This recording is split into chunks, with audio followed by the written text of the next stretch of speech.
Hello friends, welcome to Daily News Analysis. Today the date is 13 September, so let's get started.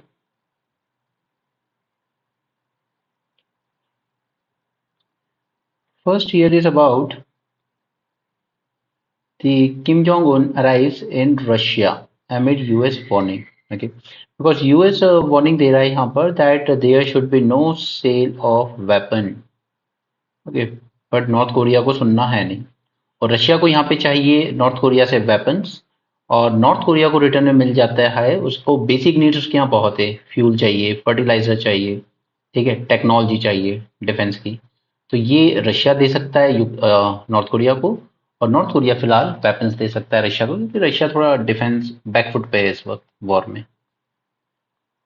Next देखिए ये सब तो हर महीने आता रहता है इसको ज़्यादा सीरियस लेने की ज़रूरत नहीं है बट आया है तो एक बार देख लेते हैं इन्फ्लेशन रेट थोड़ा सा ईज हुआ है क्योंकि फूड इन्फ्लेशन थोड़ा सा कम हुआ है ठीक है जो टोमेटो वगैरह के प्राइसेस थे उनमें थोड़ी सी कमी आई है बट अभी भी ये जो आरबीआई की अपर लिमिट है 4 ± 2 अंडर मॉनेटरी पॉलिसी उससे तो ऊपर ही चल रहा है बट अगेन रिस्क फिर भी है क्योंकि cereals milk pulses and spices के प्राइसेस अभी भी बढ़ रहे हैं दूसरा है हमारा आईआईपी तो आईआईपी में तीन चीज़ें आती हैं मैन्युफैक्चरिंग इलेक्ट्रिसिटी एंड माइनिंग और मैन्युफैक्चरिंग का वेटेज होता है 77%। तो ये भी थोड़ा सा 15 मंथ हाई पे चल रहा है। अब यहाँ पर देखिए कि जो G20 का डिक्लेरेशन हुआ है इस पे छोटी छोटी चीजों को लेके कितने इशू बनते हैं। देखिए Russia didn't wanted the word war okay and Ukraine wanted the word war against Ukraine okay now focus on this war against Ukraine जबकि हमने फाइनल डिक्लेरेशन में यूज किया वॉर इन यूक्रेन ओके ताकि Ukraine भी पूरी तरह नाराज ना हो रशिया भी पूरी तरह नाराज ना हो।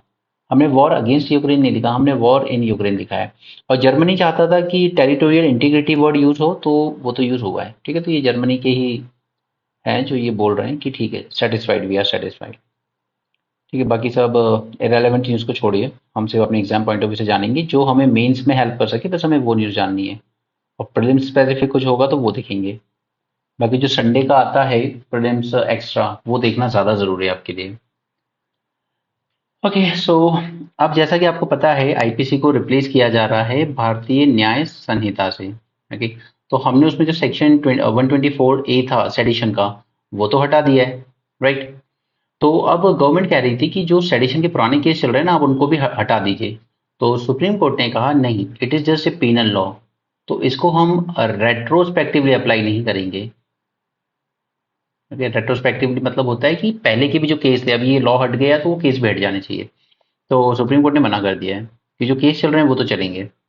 Okay this was section rejected the center's plea to defer the hearing until parliament took a final decision on bill to replace IPC that is भारतीय न्याय संहिता।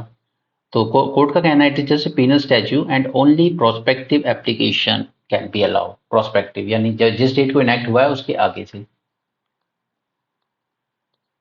यहाँ पे हम लोग बना रहे हैं Shinkula tunnel world's highest tunnel at an altitude 15,000 feet ये कनेक्ट करेगा लाहौल स्पीति वैली इन हिमाचल को जस्कर वैली इन लद्दाख से ठीक है। बीआरओ करता है ये सारे काम ठीक है। तो BRO has constructed infrastructure projects in several countries such as Myanmar Bhutan and helped in strengthening peace and cooperation with them also playing a key role in socio-economic development of far-flung areas। Next है नागालैंड तो जब मैंने आपको UCC पढ़ाया था तब मैंने आपसे कहा भी था कि ये हिंदू मुस्लिम दिखा के सिर्फ डिस्ट्रैक्ट किया जा रहा है बट अल्टीमेटली ये हार्म करेगा ट्राइबल्स को क्योंकि उनके कल्चर उनके कस्टम्स को लेके काफ़ी फ्लेक्सिबिलिटी दी गई है कॉन्स्टिट्यूशन में ठीक है। तो नागालैंड लेजिस्लेटिव असेंबली ने यूनानिमसली एक रेजोल्यूशन पास किया that our state should be exempted from purview of propose uniform civil code. UCC is to have a single law on personal matters such as marriage, divorce, custody, guardianship, adoption and maintenance, succession and inheritance, which would pose a threat to Naga customary laws and social religious practices that will be in danger of encroachment in the event of imposition of UCC.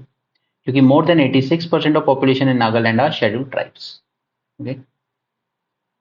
ये सब मत पढ़ने बैठना यार कि कौन से antics return किए गए हैं या जो गेस्ट आए थे उनको कौन कौन से एंटिक दिए ये सब मत करो। अगर कोई बहुत इंपॉर्टेंट होगा तो वो मैं प्रीलिम्स एक्स्ट्रा में करवा दूंगा आपको। K S Puttaswamy versus union of India, ये लैंडमार्क केस था जिसने कहा कि right to privacy is a fundamental right under article 21। ठीक है, तो सुप्रीम कोर्ट ने काफी ब्रॉड इंटरप्रिटेशन लिया था, ऐसा नहीं लिया था कि सिर्फ आपने किसी की फिजिकल प्राइवेसी वायलेट कर दी है तो आप पे केस हो सकता है, नहीं, आपने उसकी मेंटल वेलबींग, उसकी मेंटल प्राइवेसी भी अगर हार्म की है तो वो भी आपके अगेंस्ट एक क्राइम बनता है। Now where supreme court reaffirm the right to privacy and stress the need for a dedicated protection law, और इसी के लिए अभी पार्लियामेंट लेकर आया है digital personal data protection act. मगर इसमें भी काफी सारे प्रोविजंस हैं ऐसे जो अब चैलेंज होंगे सुप्रीम कोर्ट में। Now holding that right to privacy was an integral part of fundamental rights, the court construed privacy not as a narrow right against physical invasion, but as one that includes the body and mind, enable us to make free decision and is deeply tied to human dignity and autonomy। So उसने एक broad view लिया था। ठीक है, तो अगर आप भी प्राइवेसी को लेकर कोई क्वेश्चन आता है और उसमें आपको इंट्रोडक्शन लेना होगा तो आप यही यूज करेंगे जो कोर्ट ने दिया है। ठीक है, इसको अपने नोट्स में इंक्लूड करके रखिए। अधिकतर बच्चों के साथ प्रॉब्लम है मेंस में कि हमसे इंट्रोडक्शन समझ नहीं आता, कंक्लूजन नहीं लिखा जाता, तो वो गलती नहीं करनी है। नो फॉर इंस्टेंस अब कोर्ट के स्टेप देखिए कि उसने कैसे इस चीज को और ब्रॉड किया है। First, it decriminalise all sexual relation between consenting adults including adults of same sex, relying on the right to privacy linked with freedom of expression, equality and non-discrimination। Okay, तो एलजीबीटी केस की बात हो रही है यहाँ पर। Then it decriminalized adultery under section 498। Okay, जहाँ पे कहते थे कि अगर वाइफ का कहीं एक्स्ट्रा मैरिटल अफेयर होता है तो हस्बैंड उसके अगेंस्ट केस कर सकता है। ओके, तो उसको डिक्रिमिनलाइज किया गया। It decriminalized adultery both based on protecting sexual autonomy and privacy and on the ground of excessive state involvement in married life of individual।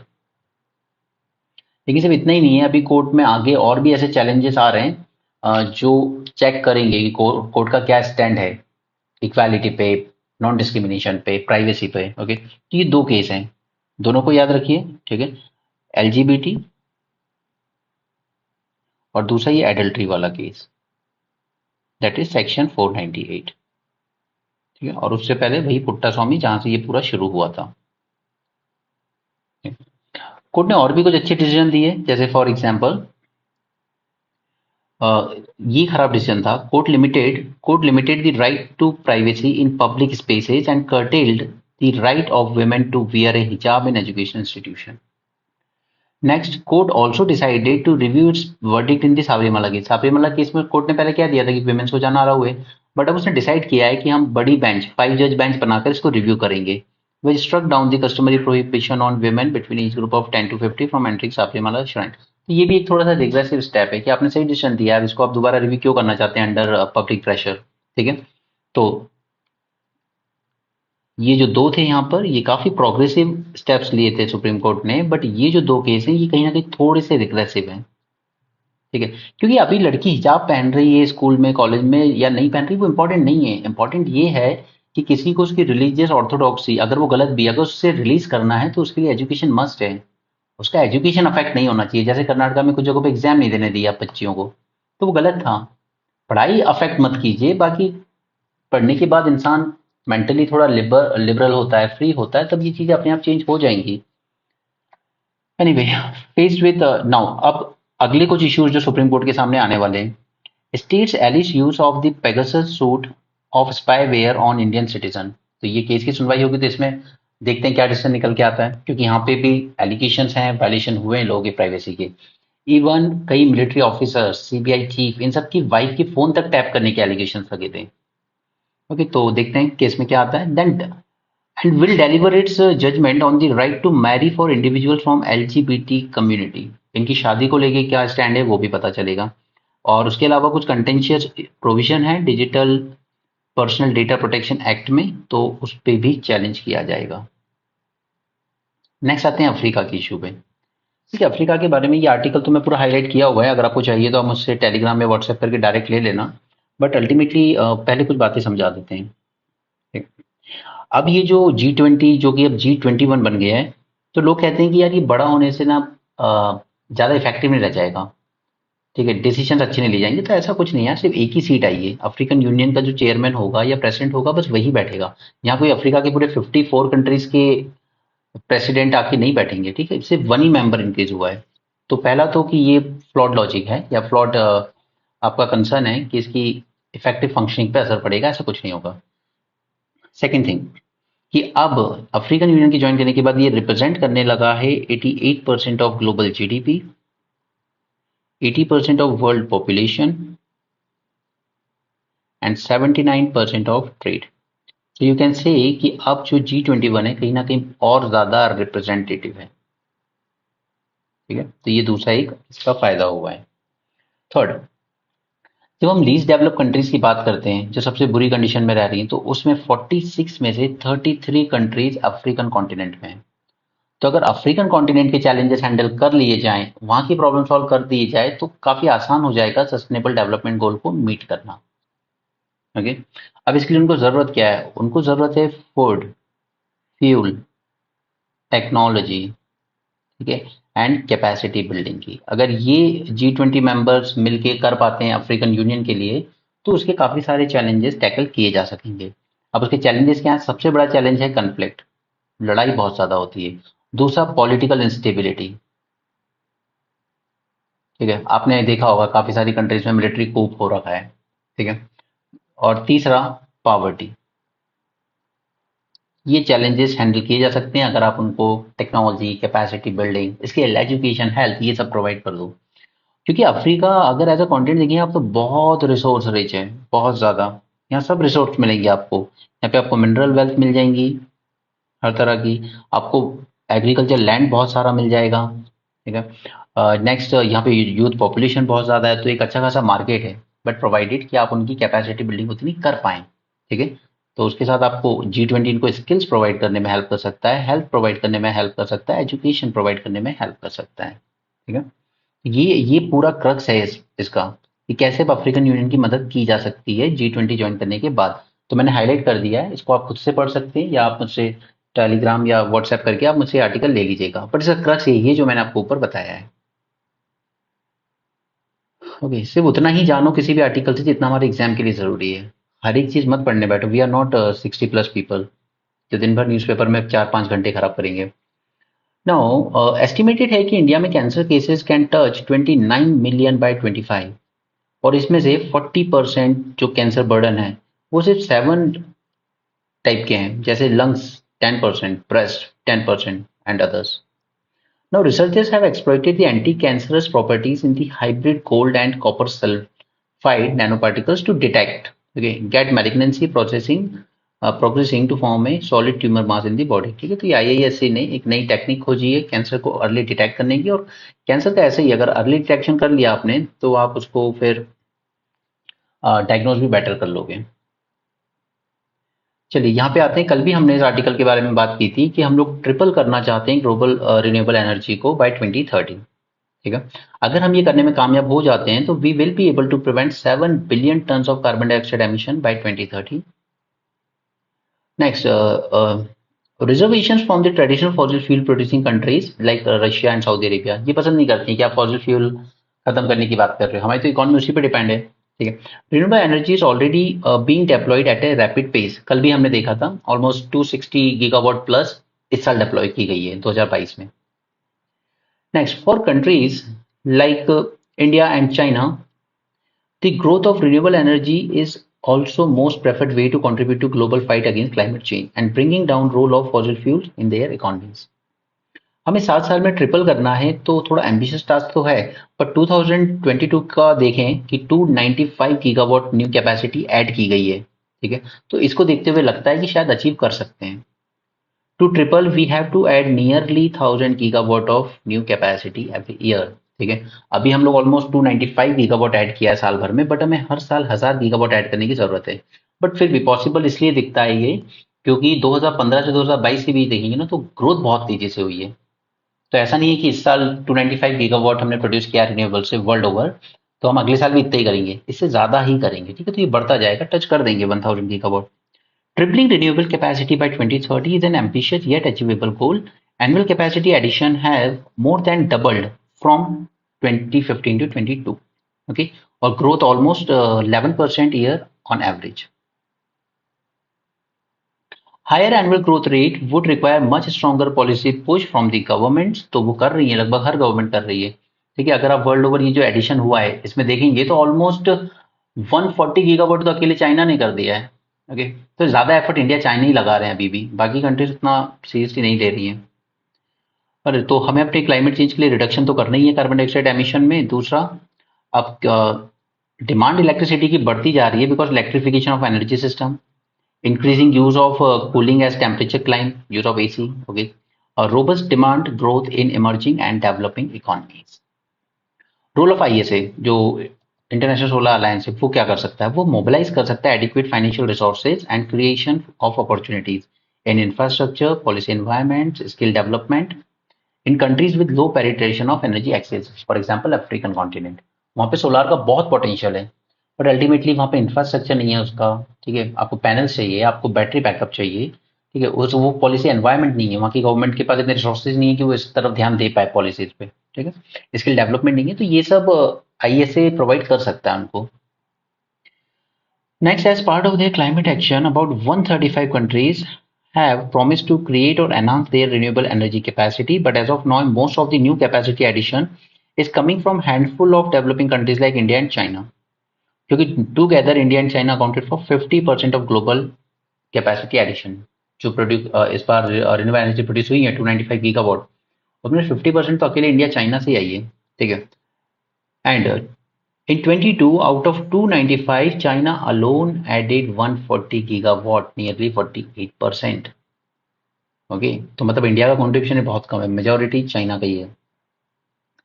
Tripling target cannot be achieved without a rapid growth in demand from other developing countries. The addition of African Union in G20 is expected to provide the right impetus for this, and it is likely that this commitment is adopted by COP28 climate change meeting in Dubai। जो अभी meeting होने वाली है corp की Dubai में, शायद उसमें ऐसा कुछ अडॉप्ट किया जाए। इंटरनेशनल सोलर अलायंस 2015 में बना था। Solar energy constitute more than 50% of renewable energy capacity. क्योंकि जो नया एडिशन भी हुआ है 295 का, उसमें 191 तो सोलर एनर्जी से ही आया है। ओके, तो ये बात भी ध्यान रखने की कि बात तो हम रिन्यूएबल्स की कर रहे हैं बट पूरा फोकस सोलार पर ही है। जैसे 295 गीगावाट ऐड किया गया है टोटल अभी। ठीक है, तो इस 295 में से 140 गीगावाट अकेले चाइना से आया है। This is first thing.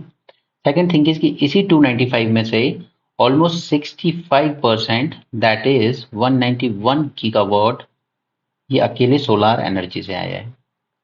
ठीक है, तो अल्टीमेटली कि ज़्यादा डाइवर्सिफिकेशन कर नहीं पा रहे हैं हम, न्यूक्लियर एनर्जी को प्रमोट नहीं कर पा रहे हैं, वर्ल्ड ओवर बता रहा हूँ। ठीक है, हम हाइड्रोजन एनर्जी की बात करते हैं, उसको भी ज़्यादा प्रमोट नहीं कर पा रहे हैं, सोलार पर ही डिपेंड हो रहे हैं 65%। We need to We need to build knowledge and capacities of all countries to produce, transport, and use low and zero carbon hydrogen. ISA launched the Green Hydrogen Innovation. Okay, remember this. ISA launched किया Green Hydrogen Innovation Center to enable this action. We need to enable solar mini grids to provide universal access where grid extension is too expensive। ये grid connection करना ना बहुत challenging task होता है, so अगर mini grid establish की जाए तो और आसान हो जाएगा। It help in crowding in private investment ताकि कल के अमेजोन बन सकें, supplying solar energy across countries and region. Africa के रेफरेंस में बोल रहा है। And strengthening 20 solar startups in Africa, ये सब कर रहा है आईएसए इनके साथ। फंड्स, सबसे बड़ा चैलेंज आता है fund availability of financial resources. Investment of about 5.3 trillion USD would be required per year till 2050 to enable energy transition that will limit the global rise in temperature to 1.5 degree Celsius. Trillions में चाहिए आपको, $100 billion नहीं दे पा रही develop countries. Global investment across all transition technologies reached a record high of $1 trillion in 22, yet the annual investment would need to be more than quadruple to remain on 1.5 degree pathway. But even if tripling target is achieved by 2030, it alone would not be sufficient for 1.5 degree Celsius goal. According to current projections, greenhouse gas emission in 2030 would exceed 1.5 degrees Celsius compatible level by 24 billion tons of carbon dioxide equivalent. Would be able to avoid 7 billion tons equivalent अगर हम triple कर भी देते हैं तो। तो इसके लिए वो सारे सॉल्यूशन निकल के आ जाते हैं जो हम लोगों ने पढ़े हैं ना पहले, कि हम लोग कार्बन स्टोरेज टेक्नोलॉजीज का यूज करें। ठीक है, कार्बन डाइऑक्साइड कैप्चर करो, ठीक है, रॉक कैवर्न्स में स्टोर कर दो। राइट, तो ये आ जाता है मिटिगेशन का पार्ट। दो ही चीज की जा सकती है, या तो अडेप्टेशन या मिटिगेशन। राइट, नॉट कई लोग डिसअपॉइंट हैं ये G20 के आउटकम से, क्योंकि वहां पर ग्रेटर एमिशन कट की बात नहीं की गई, phasing out of fossil fuel की बात नहीं की गई, massive mobilisation of financial resources stuck to previously stated position. यहाँ पे ये न्यूज़ ऐसे कुछ ज़्यादा काम की नहीं है, पर नितिन गडकरी ने कहा है कि अगर ज़रूरत पड़ेगी तो हम डीजल व्हीकल्स पे एक्स्ट्रा 10% टैक्स लगाएंगे, just to control this emissions. बस उतना ही जानना है, उसमें कुछ काम करनी है आपके।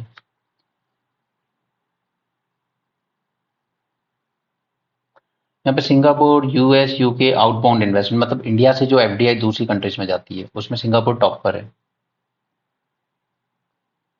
यहाँ पे कल मैंने आपको बताया था कि एडिशनल ड्यूटीज रिमूव कर दी गई है वॉलनट्स, आलमंड्स वगैरह से, एप्पल्स पे। तो हिमाचल, उत्तराखंड और जम्मू कश्मीर ने इसको प्रोटेस्ट किया था, तो सेंटर कह रही नहीं नहीं आपको कोई नुकसान नहीं होगा, हमने जो एडिशनल ड्यूटी हटाई है, बाकी की जो ड्यूटीज लगती थी मोस्ट फेवर्ड नेशन के कंटेक्स्ट में, वो तो अभी भी लग रही है। Okay, so that's it for this session. ज़्यादा कुछ था नहीं पेपर में, दो ही आर्टिकल इंपॉर्टेंट है। Thanks for joining, have a great day and keep learning.